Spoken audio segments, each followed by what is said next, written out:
आप सबका बहुत बहुत स्वागत।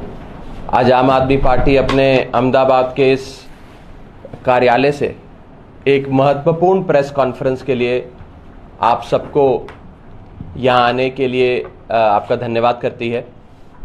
आज एक बहुत बड़ी हस्ती आम आदमी पार्टी के साथ जुड़ने जा रही है और इसी के साथ साथ आम आदमी पार्टी के एक सूरत ईस्ट के प्रत्याशी को भारतीय जनता पार्टी के गुंडों ने किडनैप कर लिया है, उनका अपहरण कर लिया है। इन दोनों विषयों पे आज हम विस्तार से आपके सामने बात रखेंगे।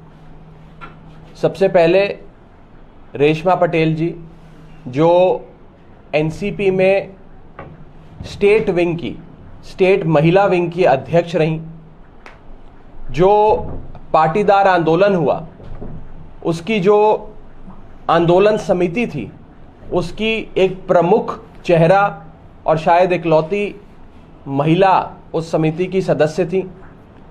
एक ऐसा चेहरा जिन्होंने गुजरात में बहुत लंबे समय से सामाजिक कार्य करे, लोगों से जुड़ के ज़मीन स्तर की, ग्राउंड लेवल की सामाजिक कार्यों से लेकर राजनीति करी, ग्रास रूट लेवल पे लोगों से जुड़ी हुई नेता आज आम आदमी पार्टी के इस परिवार में शामिल होने जा रही हैं, अरविंद केजरीवाल जी के इस परिवार में शामिल होने जा रही हैं। मुझे ये बताते हुए बड़ी खुशी है कि गुजरात में जिस हिसाब से महिला शक्ति का सपोर्ट और आशीर्वाद आम आदमी पार्टी को मिल रहा है और बड़ी बड़ी कद्दावर महिला नेता जो अपने दशकों का सामाजिक और राजनीतिक अनुभव और सामाजिक और राजनीतिक कमाई लेकर आम आदमी पार्टी में आकर आम आदमी पार्टी के साथ जुड़कर गुजरात के विकास के लिए और गुजरात को बुनियादी सुविधाएं देकर एक खुशहाल गुजरात बनाने के लिए आम आदमी पार्टी के साथ जुड़ने जा रही हैं। मैं आम आदमी पार्टी के मुखिया अरविंद केजरीवाल जी की ओर से और पूरी पार्टी की ओर से रेशमा पटेल जी का आम आदमी पार्टी में बहुत बहुत स्वागत करता हूं। इस परिवार का हिस्सा बनने पर उन्हें बहुत बहुत मुबारकबाद, बहुत बहुत बधाई देता हूं और ये मेरा विश्वास है कि रेशमा जी जैसी शख्सियत से आम आदमी पार्टी को बहुत लाभ मिलेगा और ख़ास करके आम आदमी पार्टी की गुजरात इकाई बहुत मजबूत होगी रेशमा पटेल जी की एंट्री से आम आदमी पार्टी में। तो मैं बहुत बहुत स्वागत करता हूं और एक बार औपचारिक तौर पे आप सबके कैमरे के सामने उनको परिवार का हिस्सा बनाएंगे।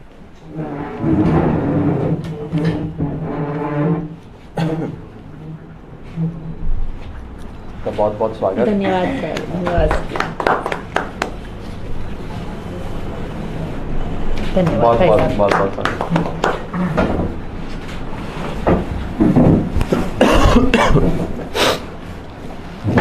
इससे पहले कि मैं मंच रेशमा जी को दूं, एक महत्वपूर्ण घटना कल हुई है जिसके बारे में मैं आप सबसे सारी जानकारी साझा करना चाहता हूं। हमारे सूरत पूर्व विधानसभा क्षेत्र से, सूरत ईस्ट असेंबली कंस्टिट्यूएंसी से आम आदमी पार्टी के ऑफिशियल प्रत्याशी, आम आदमी पार्टी के कैंडिडेट हैं कंचन जारीवाला। कंचन जारीवाला जी को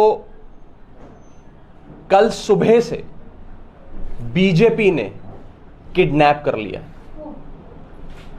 सुबह से वो भारतीय जनता पार्टी के गुंडों की कस्टडी में है। आज गुजरात में भारतीय जनता पार्टी इतना डर गई है, इतना घबरा गई है, इतने खौफ में है कि अब उन्होंने आम आदमी पार्टी के प्रत्याशियों का अपहरण करना शुरू कर दिया। ये किडनैपिंग है, अपहरण है और सरेआम दिन दहाड़े लोकतंत्र की हत्या है। कल सुबह से उन्हें और उनके परिवार पे लोकल बीजेपी के गुंडों ने दबाव बनाया कि आप अपना नामांकन रद्द कराएं। कल स्क्रूटनी का आखिरी 20 ना हो, गड़बड़ी ना हो, ये स्क्रूटनी वाले दिन इलेक्शन कमीशन देखता है, रिटर्निंग ऑफिसर साहब खुद चेक करते हैं। तो पहले हमारे कैंडिडेट पे दबाव बनाया गया कंचन जारीवाला जी पे कि वो रिटर्निंग ऑफिसर के दफ्तर जाएं और अपना नामांकन रद्द कराएं। कंचन जारीवाला साहब और उनके परिवार ने जब भारतीय जनता पार्टी के गुंडों की बात नहीं मानी तो भारतीय जनता पार्टी के बदमाश गुंडे उन्हें अपनी कस्टडी में लेकर खुद आरओ यानी कि रिटर्निंग ऑफिसर के दफ्तर गए। वहां दफ्तर पे दबाव बनाया आरओ पे कि उनका नामांकन वापस लिया जाए। यहां तक कि कंचन जारीवाला साहब और उनके जितने प्रस्तावक थे उन पर दबाव बनाया गया कि आप बोलो कि हमने दस्तावेज नहीं दिए, हमने फॉर्म पे हस्ताक्षर नहीं करा, हम ये नामांकन रद्द कराना चाहते हैं। हर प्रकार का दबाव बनाया। जब कानूनी कार्रवाई सुचारू रूप से पूरी हो गई थी, जब कागज यानी कि नॉमिनेशन के पेपर्स और कैंडिडेसी रिजेक्ट करने का कोई ग्राउंड नहीं था और स्क्रूटनी में सारे कागज पास हो गए, तो भाजपा के गुंडे हमारे सूरत ईस्ट के प्रत्याशी कंचन जारीवाला जी को वहां से अपनी कस्टडी में ही किसी अनडिस्क्लोज लोकेशन पर ले गए। दोपहर 1 बजे से कंचन जारीवाला साहब का फोन बंद है, उनकी लोकेशन किसी को नहीं पता और बीजेपी के गुंडों ने हमारे कैंडिडेट को किडनैप कर लिया। उन पर दबाव बनाया जा रहा है कि वो अब विड्रॉल वाले दिन यानी कि आज और कल अपना नामांकन वापस ले लें।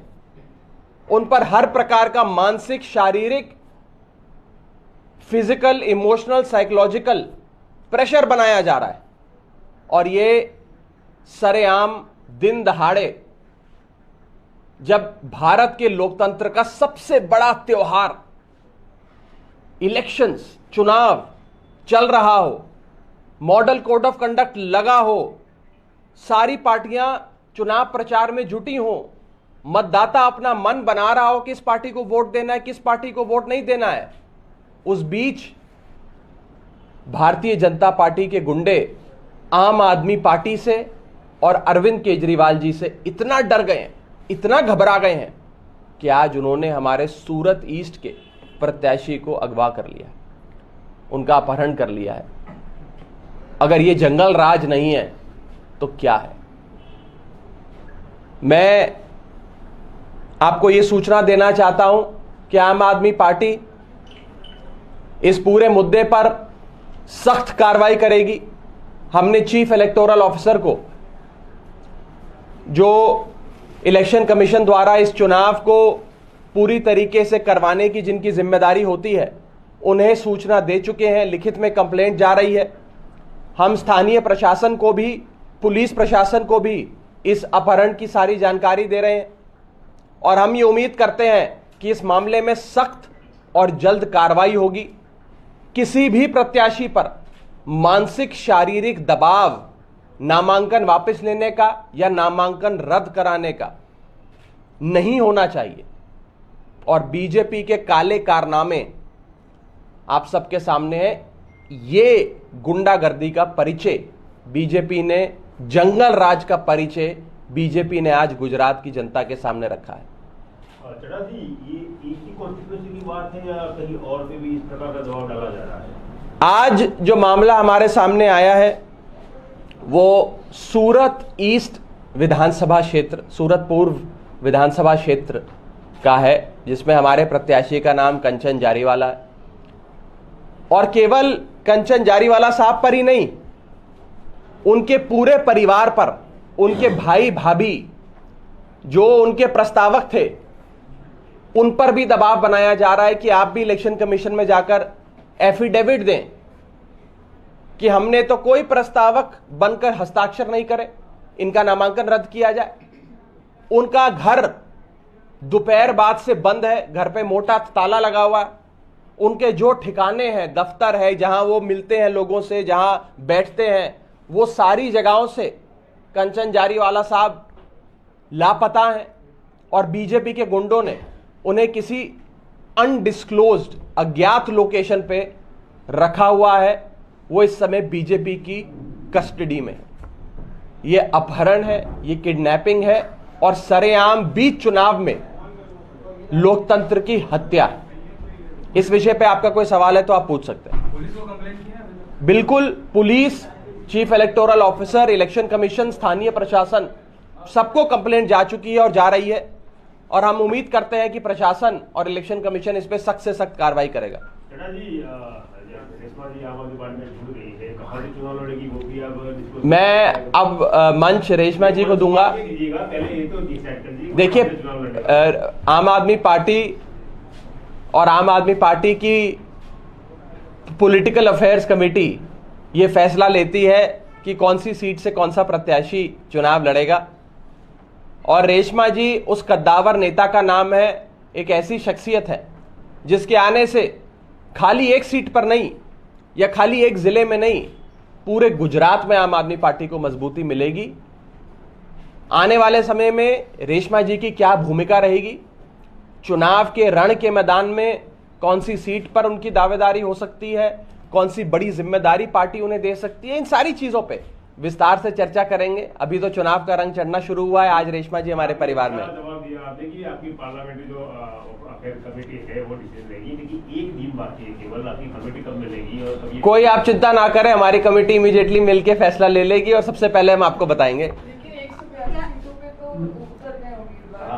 को क्या फैसला लेगी। ये मेरे लिए आज अभी इस प्रेस कॉन्फ्रेंस में कहना उचित नहीं होगा। एक पार्टी एक कायदे कानून से, एक प्रोसीजर से चलती है। मैं मंच रेशमा जी को सौंपूंगा और उनसे यही विनती करूंगा कि वो बताएं कि क्या आम आदमी पार्टी में उन्हें ऐसा दिखा जो आज उन्होंने अपने सालों का एक बंधन जो था, एक सामाजिक कार्य और राजनीतिक कार्य की जो पूंजी थी, वो सारी लेकर वो आम आदमी पार्टी में आज शामिल हो रही हैं। ओवर टू यू रेशमा जी।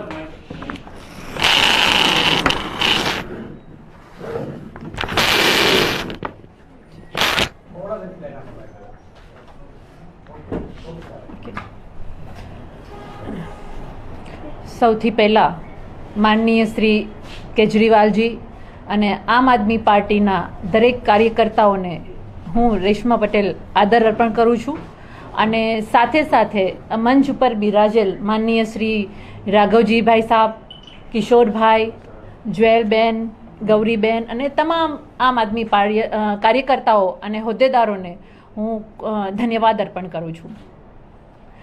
આમ આદમી પાર્ટી આપણે સૌ જાણીએ છીએ કે એમના નામમાં જ એટલા ગુણ છે કે એક સામાન્ય વ્યક્તિઓની પીડા સમજે એવી પાર્ટી છે। આજે મારા કાર્યથી આપ સૌ વાકેફ છો, તમને બધાને ખબર છે કે મેં ગુજરાતમાં ગરીબ લોકોના, શોષિત લોકોના, પીડિત લોકોના અવાજ ઉઠાવવા માટે હંમેશા મેં મારી શક્તિ અર્પણ કરી છે। હું એવું ચાહું છું કે મારી શક્તિ અને સમય એવી પાર્ટી સાથે જોડાય કે જ્યાં ગુજરાતની જનતાનું ભવિષ્ય છે। એક સામાન્ય ગુજરાતની જનતાની માંગ શું હોય છે? રોટી, કપડાં અને મકાન। અને આને સર્જન કરવા માટે એક શિક્ષણની જરૂર હોય છે, એક આરોગ્યની જરૂર હોય છે અને સારી વ્યવસ્થાની જરૂર હોય છે, જે મને પૂરો વિશ્વાસ છે કે આમ આદમી પાર્ટી જ આ વિશ્વાસ પૂરો કરી શકશે। એટલા માટે અને માનનીય કેજરીવાલજી સાહેબ જે એક જમીની તોર પરથી એક આંદોલનમાંથી ઊભા થયેલા એક એવા नेता છે કે જે એક આંદોલનકારીની ભાવનાને સમજી શકે છે અને એક આમ જનતાને પણ સમજી શકે છે। એટલા માટે આજે હું આમ આદમી પાર્ટીના મંચ ઉપર બિરાજમાન છું। મારે કોઈના વિશે કોઈ બીજી કોઈ ટિપ્પણી નથી કરવી, પરંતુ એટલું ચોક્કસ કહીશ કે હું બહુ જ ખુશ છું અને મને પૂરો વિશ્વાસ છે કે માનનીય કેજરીવાલજીના નેતૃત્વમાં અને આમ આદમી પાર્ટીના કાર્યકર્તાઓનું જે જુનૂન છે, જે જોશ છે, એની સાથે હું ચોક્કસ રીતે મારી શક્તિને વધારી શકીશ અને લોકો માટે કાર્ય કરી શકીશ। સ્ટાર પ્રચારક રહેશો કે પછી વિરમગામથી ચૂંટણી લડવાની ઈચ્છા? અહીંયા સ્ટાર પ્રચારક રહેવું એના કરતાં પણ હું એવું કહીશ કે પાર્ટી મને જે પણ જવાબદારી આપશે એ મારે નિભાવવાની છે. અહીંયા હું હોદ્દા કરતાં હું આમ આદમી પાર્ટીની કાર્યકર્તા છું, એ મારા માટે ખૂબ જ સૌભાગ્યની વાત છે. પાર્ટી જે પણ કંઈ જવાબદારી આપશે હું ચોક્કસ નિભાવીશ. પાર્ટીનો આદેશ સર્વમાન્ય. ચૂંટણી લડવાની ઈચ્છા, કારણ કે પહેલા ફેઝ તો નામાંકન પણ પૂર્ણ થઈ ગયું છે, બીજા ફેઝ માટે ચૂંટણી લડવાની ઈચ્છા રાખવી એ સ્વાભાવિક છે કે કોઈ પણ રાજકીય દલમાં હોય કે કોઈ પણ રાજકીય નેતા હોય એની હોય જ છે.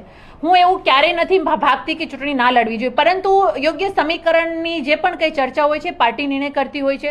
પાર્ટી મને જે પણ નિર્ણય સંભળાવશે એ મારા માટે હું એમનું સ્વાગત કરીશ અને મારી પૂરેપૂરી શક્તિનો સમયનો યોગદાન હું પાર્ટી માટે કરીશ અને પાર્ટી થ્રુ જે પણ કંઈ ગુજરાતની જનતા માટે કાર્ય કરી શકીએ અને મજબૂતાઈથી તાનાશાહી સરકાર સામે લડી શકીએ અને એ લોકોની જે ગુંડાગર્દી છે, જે તાનાશાહી છે અને જે સામદામદંડની રાજનીતિ છે એની સામે અમે દબંગ બનીને લડીશું.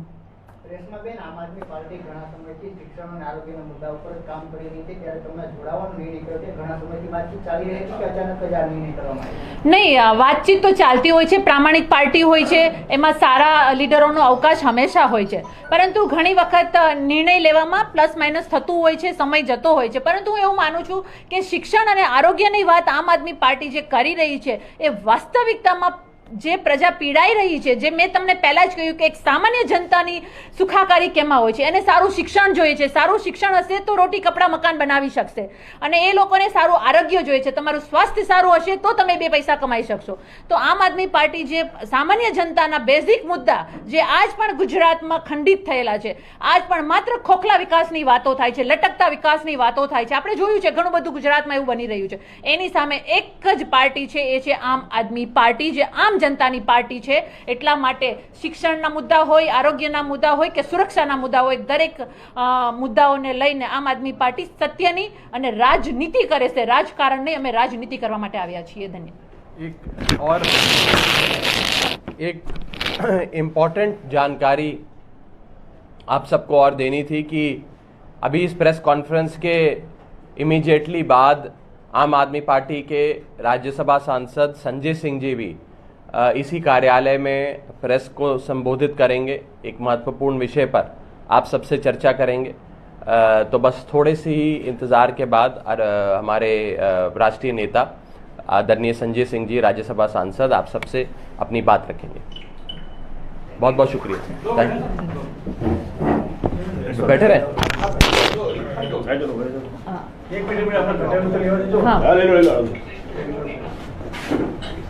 एक मिनट रुक जाओ, फोटो भी करवा लेते हैं. आ जाओ सारे.